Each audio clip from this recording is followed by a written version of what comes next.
Okay, you're live. Okay. Hello, Facebook world. I don't know if anyone's online today. Hey guys. So we're doing something very last minute. I'm here with Alex from UNLOCKT, and he's about to leave for Bali tomorrow for 2 months. Yeah. And I just wanted to have a quick chat. I wanted to know all about what he's doing in Bali, and a little bit more about Alex. Like, we don't really get to hang out, like hang out. But to start with, I'm a hugger. You are a hugger. It always makes you feel good, like secrete some good happiness hormones when you hug with people. Yeah. Bit of oxytocin. Who doesn't want some oxytocin? So anyway, I just wanted to sit down and chat because we don't really get to do that. Yeah. And I have a couple of questions. Yeah. To make it a little bit more official. And before we start, I want to congratulate you for doing this, because it's always a step out of the comfort zone when you film yourself like this and do a Facebook Live. So I think it's beautiful to, have a little bit of fear like this, but go over it. And the more you do it, the better. So I met you also. We were doing acro yoga, and then you were like, "Oh, I could do yoga in Coogee," and we were like, "Fuck yeah!" Can I say fuck? Yeah. Say whatever And you so, want. so yeah, Tricha, you have really that mentality, and that's great. So congrats. Thank you. I have to say, like, I don't do this. Like, if you follow me on Facebook, I don't jump on every week and do a video. That's not me. But it's you now. It's me now, obviously. But 2 years ago, that wasn't me to speak in front of camera there either. Yeah. And honestly, like, just watching you has really inspired me. Thanks. I produce content in my work, but I don't do it for myself. Yeah. And I know I have all these amazing people in my communities, in my networks. Obviously you're one of them, and something for me that's really important is being able to share knowledge, share what we know, share experiences, and share people. Like, there's a lot of people in my network that probably don't know Alex, and this is what this is all about. Like, I want to share you and who you are with the rest of the world. So, and I'll add, I can look at the live, so if you have questions, I can look at the live, and if there are questions popping up, we can have a look at them. Awesome. Yeah, like, honestly, if you are online today and not enjoying the sunshine, please feel free to ask us any questions. If there's anything that you want to know, Alex is a bit of a digital nomad, so I'll be asking him some questions about that. I'll get him to do a proper intro, but he's also into fitness and personal development, education, I would say. So if there are any questions, like, we're going to be keeping an eye on it, and this is just a quick chat, so just an informal, impromptu chat. Nice. Cool. Sharing on my wall too. Oh, cool. All right. Well, do you want to give everyone a bit of an intro? Like, who are you? Yeah, well, I had a pretty traditional education. So I'm from Paris, as you might hear. I moved here 6 years ago. In France, I did a business school, and I did an internship in finance. And for like a year. A lot of my friends, they do finance or consulting. That's a bit what you do usually after the business school. And I did. I wanted to travel a bit the world, so I came to Australia 6 years ago, working for startups.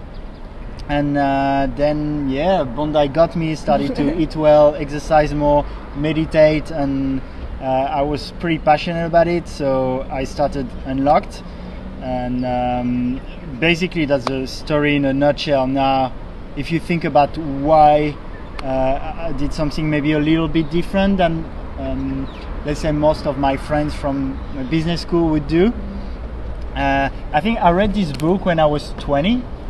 For a work week, and since then I've been listening to a lot of Tim Ferriss podcasts. There's Tools of Titans here, and to me it really resonated. I was like, okay, I want to live a life of freedom, so I want to do something with purpose, something I'm really passionate about. I want to do it and live wherever I want. So that's what I wanted to do. Something with purpose, something with freedom, and wherever I wanted. And be healthy, have really good connections. So when I started UNLOCKT, basically I looked at everything I loved doing and I put it in a business. So like it can be challenging for some people to really blur that line between work and who you are. But for me now it's completely blurred to a point that even when I organize a party, which I love to do and I was doing for a while, well, it kind of makes sense because I bring people together, and that's part of what UNLOCKT is about too. Yeah. That's cool. I think that's, I don't know, I feel like that's the key in life. Like, you know, they say if you are doing a job that you love, you're never going to work a day in your life. Yeah. So, and I think at the moment a lot of people have passions, they have things that they're really interested in, as well as that people are innately talented with particular gifts. Yeah. But there's this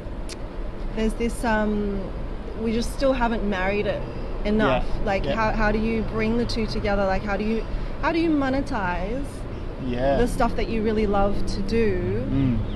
And make that, you know, not just your job, but your life's work, your passion, and be able to, like, you know, sustain yourself on an income with that.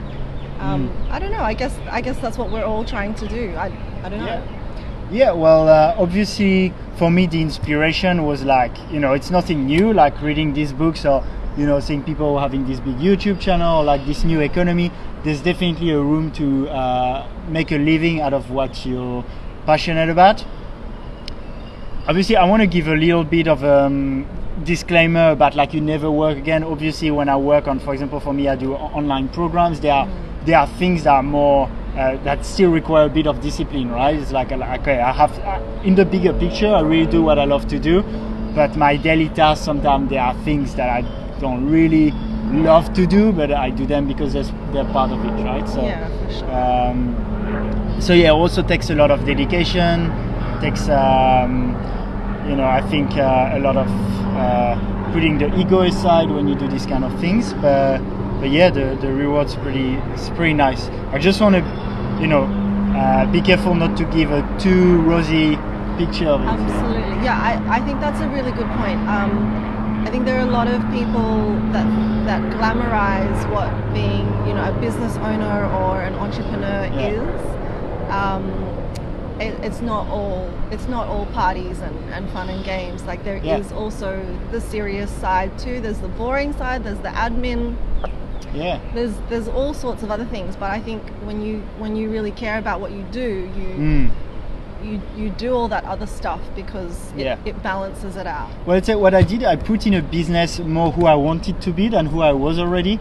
So at the moment, for example, part of my business is to organize morning routines, but I wanted to do it. But, you know, we're all humans, and sometimes I wake up and I'm a bit lazy to do it.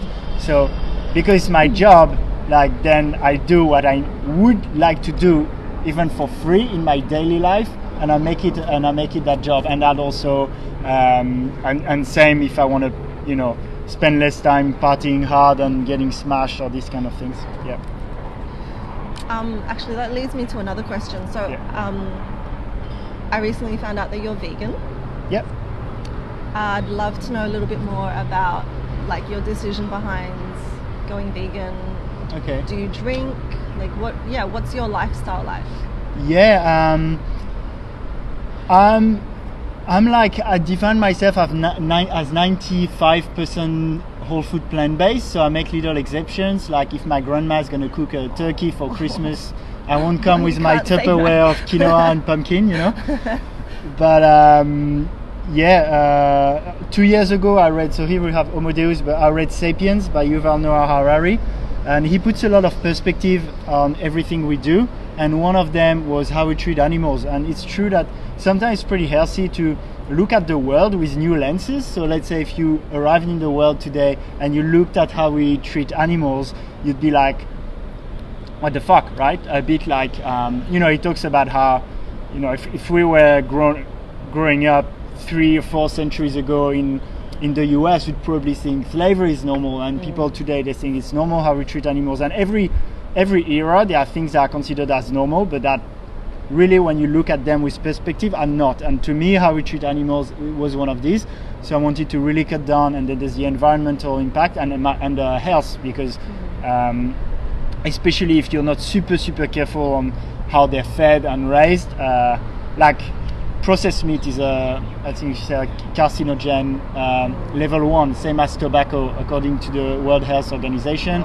Obviously, we don't know much about it because there's not a lot of communication done about it for obvious reasons. But yeah, so I think you can adjust like anywhere from 75% whole food plant-based to 100 will be probably a very healthy diet. Did you do that gradually? But I did gradually. Like after Sapiens, I was like, okay, I'm probably going to be 75%, and then gradually, I'm now really almost only eat vegan. But I could include again like 5% of very quality meat raised with some kind of respect. I'm not like completely anti killing an animal, but the way it's done at the moment, definitely, yeah. Yeah. Okay. Cool. Are you? Okay. Disclaimer: I'm not. I am a yogi. I'm very interested in health and wellness, but I'm not a vegan. I have, I guess, over the last couple of years, made a more conscious effort to reduce my meat intake. So I have. Yeah, that's been my own decision, and it's been interesting because I have come from a bit of a background belief around you need, well, for my body in particular, because I'm such a small frame, and some people would think that this is a blessing. For me, not so much. I lose weight really fast, so if I don't look after what I'm doing and putting into my body, I lose weight like scarily fast. So for me, I've always grown up with this idea that, okay, for me, my body, I need carbohydrates, I need a good source of protein, and obviously vegetables. So my approach to food is, and really life, is just to have a balanced diet. Yeah. And really, like, it's whatever it is suitable for your body. Like everybody's body is going to be different and respond differently. So for some people, it's an ethical reason why they choose to go vegan. For some people, it's health reasons. But I've seen like both sides, and I've seen really healthy vegans. Like, I have to, and I think that's something that I was curious with you about too. Like, you're very active. Yeah. You do a lot of stuff. Like, I don't know, what was that crazy bike ride that you went on? Yeah, I mean, it's all right, but yeah, I'm pretty active. Yeah, you're very active. So for me, like, I look at that and I think, well, how can you feed your body what it needs if you're vegan? I think it's a bit personal, so I don't say I have the answer for everyone, and that's also why I often don't consider myself as vegan. Is I know sometimes people who are vegan, they can be a little bit like, oh, that's the right way and there's nothing else. There is a lot of myth. There are a lot of myth around being vegan and not being strong or not being healthy or lacking some nutrients. There are a few things like it's good to supplement with B12, but that's for anyone anyway. But especially with vegan, because that comes from dirt, and we don't eat the dirt on the vegetables anymore. But did you notice that you needed more supplements when you started? I don't think I need more supplements. I need, for example, for the B12, like most of meat, they give the supplement to the animal, so you get the supplements through the animal. So here you need to take it because you can't give B12 to a carrot. But there are a lot of myth around it, and there is a movie by James Cameron. I think it's out very soon. Maybe it's already out, called Game Changers. James Cameron's like the director of Avatar and a lot of great movies, and he follows some athletes. So I can't remember his name, but the guy who can carry the heavier stuff, he's vegan. Is he? Yeah. Cool. There's a very famous ultra marathon runner called Ritual. He has a podcast who's vegan. There starts to be like MMA fighters and more and more athletes. So it depends on people, but.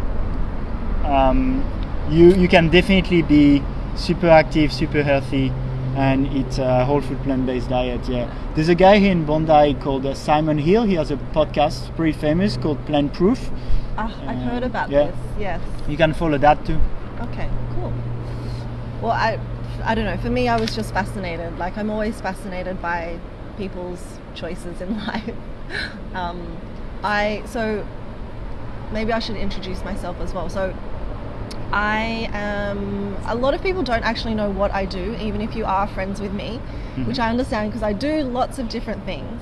So my job is I'm a copywriter. I'm also a content and marketing specialist. I've worked in marketing for, I don't know, over 10 years. So I have a lot of experience in that space. I work in education, and I also have 2 freelance clients who are in the education space. So inadvertently, I am actually very passionate about education, but also passionate about, personal development and growth, which is sometimes not considered education. I don't know, sometimes this word education is used in different ways, but to me, any form of learning is education. So, that's me in a nutshell. I love to meet new people. I love to tell stories. I love to find stories, which is why I was fascinated by you. And I'm just interested in people.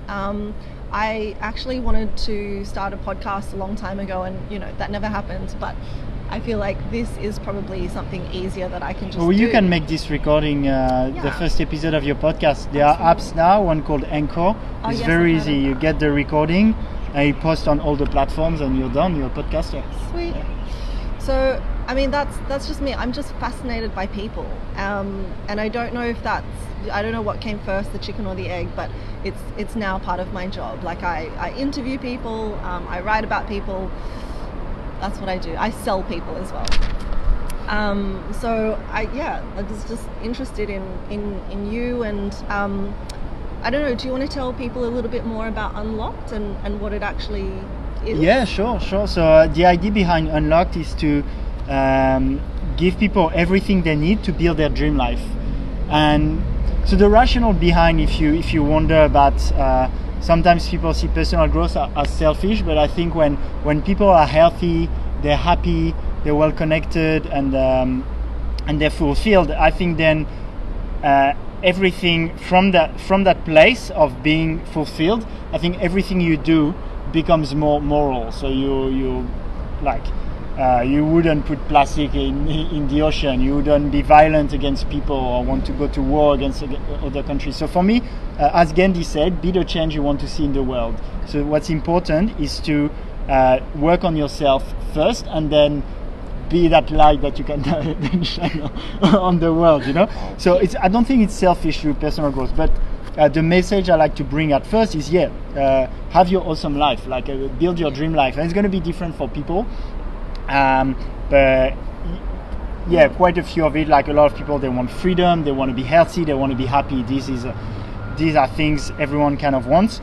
So the idea is, like for me, books and podcasts and learning from the best is amazing. I think we live at such an exciting time because having access to all that knowledge from amazing people was not possible even like 30 years ago, So it can just get a bit overwhelming. So I think it needs a bit of curating, and that's why I started with doing these online programs that basically curate the very best content you can find online, whether it's TED Talks, it's podcasts, some YouTube videos.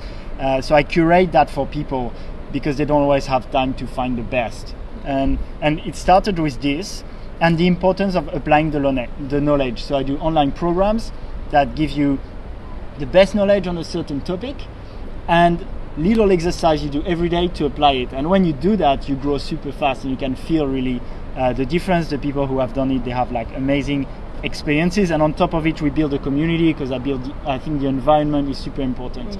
Now that's the main thing, but around this I also have a podcast called Dreamers and Doers that I absolutely love because I think connections are so important, and it helps you get really connected and put forward other people and share their message. So it's good for to offer that possibility for people to learn.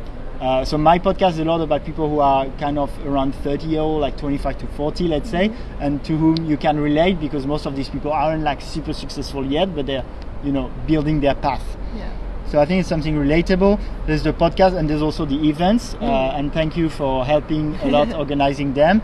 So obviously, I like the online programs because you can have more impact. You can reach out to more people.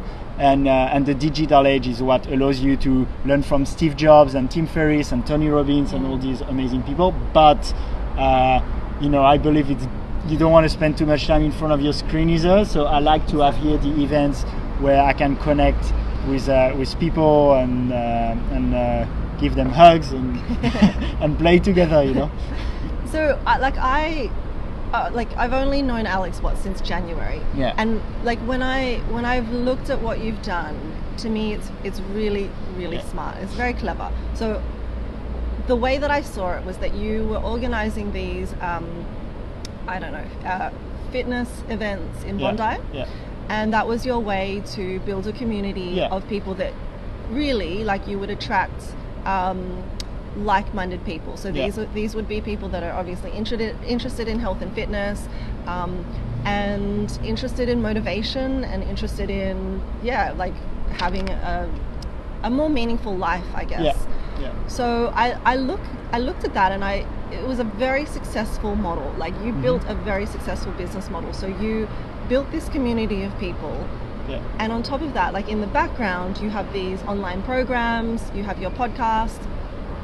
What came first? Because for me, I thought this is clever. This is smart. You've taken it from being offline. You've built that community, and then you've introduced all the online stuff. Yeah. So was that always the way that it was going to? Well, for me, the core was the online program. So basically, when I quit my job and I started to listen to a lot of these and organizing my day with a lot of routines, I was like, wow, this is awesome. This is something I want to share with as many people as possible. I especially starting with my friends and family. And then came the events. Yeah. Yeah, nice. And just to precise, the way it's delivered can change. So as I said here, the main thing is online programs and an online community. But we could do festivals, we could do different things. Festivals, that's a good one. We could do a country. Let's just buy an island. yeah. I'm actually following a really cool concept called Seasteading Institute. You can they work on building your own island. There you go. But that's also already what you see with some societies in Costa Rica with permaculture and stuff. Anyway, but the core thing is the why. Is basically you want to get more out of life. You're okay, my life. To me, the message for personal growth, sometimes it has this image of you need to really hit rock bottom before you do something. To me, it's I had a good life. I was living here, well-paid job and stuff. I wasn't experimenting the full spectrum of life, and probably still not, right? But I still, at least I have expanded, and it's very exciting. So really making life exciting and meaningful, as you said. Yeah. And then I thought this was the best way to do that. But you start with there's a TED talk I love, Simon Sinek, start with why, which is the core of some very successful companies like Apple. And the idea is really to start with your mission, your value, and then build around that how you deliver that and what you do. Yeah. Cool. So you're about to go to Bali. Yeah.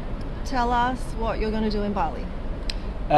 So when I'm here, I love having the events and meeting amazing people. There are amazing communities in Bondi. It's such a nice place, and that's why I stayed longer than I expected. So I love that, but I like also sometimes to take a bit of time a bit away, retreat, to work. So I'm going there to work on my online programs and to do what you call deep work, so less social media at least, and being more cut off and really being able to focus.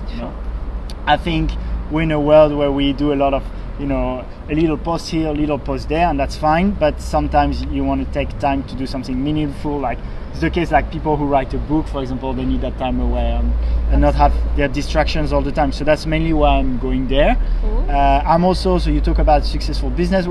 For me, it's very successful because I'm very fulfilled with what I'm doing. But if you look at objective metrics, the ones of our society at the moment, I make way less money than when I was employed at the moment, right? Sure. So it's also a way for me to live somewhere where it's cheaper, where I can dedicate more, because when I'm here I can do a little bit of work on the side to also earn money. But yeah, it takes if you want to build your life of your dreams, it's not going to be overnight. So for me it was a dream to be in Bali. I work quite a lot there. I'm not on holiday, so I take sometimes a day to have an amazing surf. But yeah, it's like having that time for me to work a bit retreat-like in a place where it's also cheaper to live and where I have amazing surf. Cool. I think that's really key to understand. Sometimes when we get to a particular point, not just in business but in life, I think this is why we go on holidays. But for some people, it's you go on holidays to relax. For other people, you take yourself out of your normal life, your normal routine, your normal environment, to be able to, it's like this, it's a way to like sort of cut the normality. Mm-hmm. So once you remove yourself from that normal environment that you're used to, like you can actually get into a different state. So I think it's very useful. This is why this is why people go on retreats. Like, I just want to bust this myth, this misconception that going on a retreat is like it's a holiday. Yes, some of them are, absolutely. But I also think it's a way for you to get out of your head, because you're so used to doing the normal everyday. It's the difference between working on your business or working in your business. So it's, these things are very useful to kind of practice. But it takes a lot. Like it takes a lot financially, mentally, all of that to be able to create that digital nomad lifestyle where you can do that. I'd love to know, I'm sure there are people that are looking at this thinking, oh, I would love to go and live and work in Bali for 2 months. Is there maybe like one piece of practical advice, something that you've learned or something that you would suggest for someone that wants to do that as well? For me it's to get started. Really. And that doesn't mean going all in and quitting your job, and because so when I read that when I was 20 already, like working in startups is a more flexible environment where I felt I could learn more. But even then, when I was in that startup, after a year I started building side businesses. And when you really become super quite efficient, let's say, and also what you call effective, which is not just working fast but working on the right thing, which is a lot I learned a lot from Tim Ferriss in that regard. Well, you can really make your work really, really faster, especially when you work for you. Like for me, for example, I can spend 100 hours doing a new website. If what I needed was not a new website, that's maybe 1 hour contacting a friend who does it better would have been better. So where I'm going at with this is, I started working for startups. Then I was kind of doing my 8-hour job in maybe 2 hours, and then using the rest of my time in the office because I couldn't leave the office to work on my side businesses. And I did things I wasn't passionate about. Was selling cufflinks. I was doing a food co-op, which was cool, but I didn't like the logistics side of it. But doing this taught me so much. Taught me about tools, techniques that I could apply. Taught me about what I loved and what I didn't love. Right. So, which made that then when it became obvious that I wanted to go all in on my on something I was passionate about, it was it was very clear. But that was thanks to 4 or 5 years of doing things on the side, and even doesn't have to be businesses; it can be activities. As I told you, I loved organizing parties. So when you look at the things you love like this, you can slowly go in that direction. I had in mind to be that digital nomad for quite a while. So. So my advice would be get started, even if you don't have figured it all out. It's good to have some kind of vision, but that's going to change. And as Steve Jobs liked to say in his commencement speech at Stanford, he says, you can't connect the dots looking forward, they connect backwards. So basically, if you have a bit of an intuition of something you want to try, you want to do, do it, and you'll see where it leads you. And then when you start looking back later, you see that was a milestone, even though at the time you didn't know why you were doing that for. Yeah, I completely agree with that. And I think that's what I've discovered in my career and my life as well. I've done so many different jobs. to the point where nobody knows what I actually do. But looking back, now I can see why I did all those things. Like now I can see why I did that job. Why did I work in a photo agency for 5 years? Why did I blog, for free for 2 years? It all adds up. So now it makes sense. Like now I'm able to consult on content, on marketing. Now I'm able to write and edit. There's Jay Shetty talks about there's like 2 different ways. So you can start working for something you're passionate about, but another way to go more towards your passion is to just serve. Do something where you help others. Again, Gandhi says, how you can lose yourself in the service of others, and how this can gives you really beautiful feeling. So you can see when you serve others, even if you start for free, so you can do things for free and look at the impact you have. I think doing this one feeling I got really, this is what that's one of the needs according to Tony Robbins, contribution, and that's something in my daily job I didn't really have, was contribution. And when you do something you care about, you're passionate about, you get that feeling of contribution, and that's amazing. I think that's really important. I don't know that enough people make that a part of their lives. And look, it can be something really, really simple. I don't know that enough people. It can, you can let someone go before you on the bus. You can buy someone a coffee. You can compliment someone, a complete stranger. On Anzac Day, there was this gorgeous little old lady just sitting there at breakfast eating by herself, and even if you just strike up a conversation with someone else, like that is still serving. Sometimes people don't know what that means. You can serve, you can contribute in so many different ways. So I don't know, my challenge, if anyone's listening to this, my challenge is see what you can contribute this week. Like this coming week, maybe you could pick something to do every single day. It could be something really, really small or really big, whatever the gesture is for you. I would love to see that, more of that in the world. Okay, cool. So just to go back on the let's do it, I come from quite an overthinker place too. So I think we tend to overthink a little bit. Yeah, absolutely. So my life became way better when I started to be a bit more intuitive, and I'm not saying I like to do still pros and cons and not be like, I'm still quite rational about my choices, but it's very rational to think overthinking is a problem too. I would never pick you as an overthinker. Okay, yeah. Which is interesting. I'm a massive overthinker. If you know me, you know that. Yeah. I overanalyze things. Well, the thing is, I've changed. People have a bit of, they create an identity sometimes out of other people's expectation or their environment, and they're a bit scared to change. I think practices like meditation helps you being a bit more relaxed about who you are, and you can allow yourself to change more easily. For sure. There are things that served me when I was younger that didn't serve me and that I could leave aside. So last night with my new flatmate, we were just on the couch chatting, and she ended up doing the Myers-Briggs test on me. I haven't done that in a long time, and it was interesting because when we were going through the questions, my response, there were a couple of responses where I would say, I've changed. If you had asked me, I don't know, two years ago, I actually would have said, whatever the answer would be.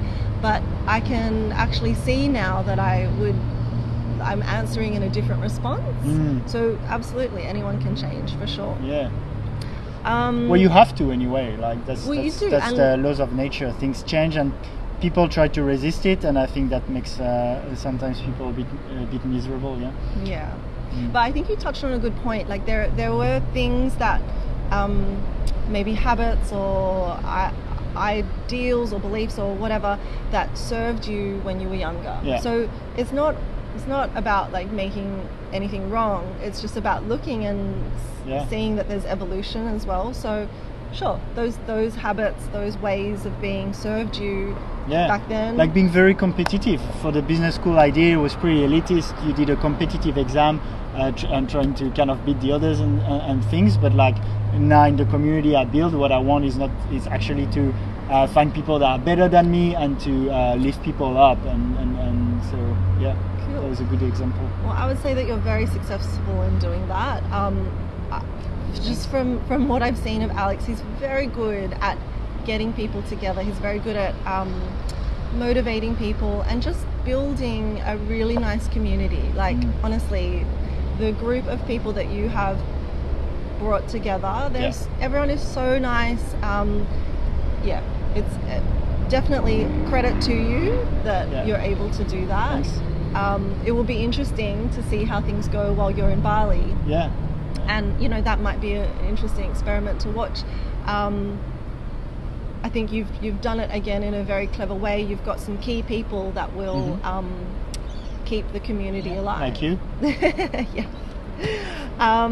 I think that's everything that I kind of wanted to ask you. One last question. If you could be an animal, what would it be and why? An animal? Animal. Ooh. Yeah. Do you know what your spirit animal is? Yeah, I've heard about that. Okay. I've never done the actual workshop. The first one that comes to mind is, but I steal it from a friend of mine, but I like the idea, was the phoenix. Phoenix. Because rising. You're rising, and I think what I talked about change. Phoenix is a good example of not being too attached to your identity and accepting to the impermanence of life, and that every day, every month, every year we're like a different person, and we can make a decision anytime to now go in the direction we want to go in. Phoenix. Interesting. Okay. I just wanted to know something else as well. But it's not like, I know some people have a revelation that's a bit of a heady response. It's not I want to do those workshops where you find your spiritual animal. Yeah, for sure. I think mine was a crane or something. A crane? Yeah, some sort of bird, which is interesting because as soon as I think of, okay, if I could be any animal, I like the idea of being able to just fly. Yeah. And that probably, I love to travel, so that probably that makes sense. And I like the idea of being able to just go wherever I want. Yeah. So anyway, all makes sense. Okay, so that's Alex in a nutshell in terms of business, where you've come from, what you're about to go and do. But who are you in your spare time? What do you do when the computer is closed, the books are shut, the camera's not on, you're not recording an iPod episode? What do you do? I'm pretty raw in the way I am in my everyday life. So I'm not saying I'm not sometimes wasting time on my smartphone or on YouTube, but most of my time is either in my routine, so meditation, exercising, these things, either on work, either on spending time with people, and a decent amount of time to that I'm trying to shrink on just me wasting my time. But what do you do for fun? So you surf? I surf. Okay. Yeah. When did you learn to surf? I learned to surf when I arrived here, so 6 years ago. The thing is, for example, that's part of, now I would go less partying and getting smashed, for example. Even when I travel, so last time when I was in Bali, some people, they went snorkeling with manta rays and stuff, and I love that. But at the moment, I'm so fulfilled with what I'm doing, and I'm so driven and focused on that. I was saying, if you want to build your dream life, it takes dedication. I don't find that it's too hard, because it's dedication on something I love, but you definitely have to prioritize. So I go less on what you'd call normal vacation, staying on the beach. I don't really date. I party less, and I love partying, I love dating, I love swimming with manta rays, but it doesn't fulfill me, at least at the moment, as much as this. So what I do most of my days is what we talked about. Cool. I feel like you're just in flow state. Like you're yeah, it doesn't, I love that you said that, like, right now it doesn't fulfill you. It's not to say that it never will or that it hasn't, but just right now you're just really focused on your business. Yeah. Cool. And surfing. Little breaks. Yeah. Well, the thing is, to me, everything, like my personal side is also part of the business. Like what I'm about is not like work so you can be successful and even if you, because you have a bit that rat race in entrepreneurs circles too, right? And like it could be also very tempting to do the bigger thing, but yeah, it's more about like even if you want to perform, I think it's really important to take time for yourself and what you like. So for me, surfing is part of my practice of regenerating. You talked about retreats and the things, like sometimes I'm a bit caught in my work and I'm actually not very effective because of that, and I go surfing and I come back, I'm in the right mood, in the right mindset, and things, you talked about flow, exactly, things flow again. So I obviously love my surf, but like for me it's a hobby, but it's also a way to be more in flow. Yeah, cool. Yeah. Do you find that it's a little bit meditative, like? Yeah, definitely. Surfing? Well, like everything where you're in the present moment obviously can be described as meditative. I think it's very important to also have a proper meditation time, which I do through Vedic meditation. Yeah. But I'm trying to integrate more something like surfing. I'll automatically be in the moment. There are activities like when I eat, I try to be more mindful, and that's really a challenge. Not to pick my phone or even to listen to a podcast or something, to be fully with what I'm doing all the time. Where like I could go on and on about the problem with multitasking and all that distractions. So I try every time to be more mindful about what I'm doing. So you could call it meditative. Yeah. Cool. Awesome.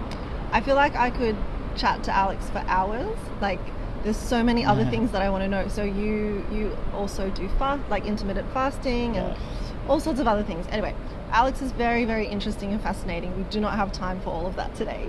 So I don't know, maybe we'll pick this up again another time. But yeah, is there any last words, anything else that you want to say? I'd say all of this, I love doing it, and it's not about there's a right way. I think each one can find the right way, and to me it's more like a sort of an experimentation too, as I was saying. It's not like it's really big at the moment, but for me it's enough.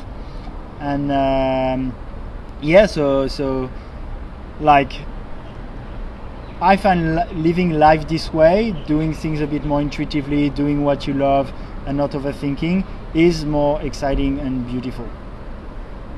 Very poetic. It's a lovely way to put it. Okay, cool. Well, look. Okay, Tricha. If anybody... I love to finish my interviews with a hug. Oh, let's do it. Why not?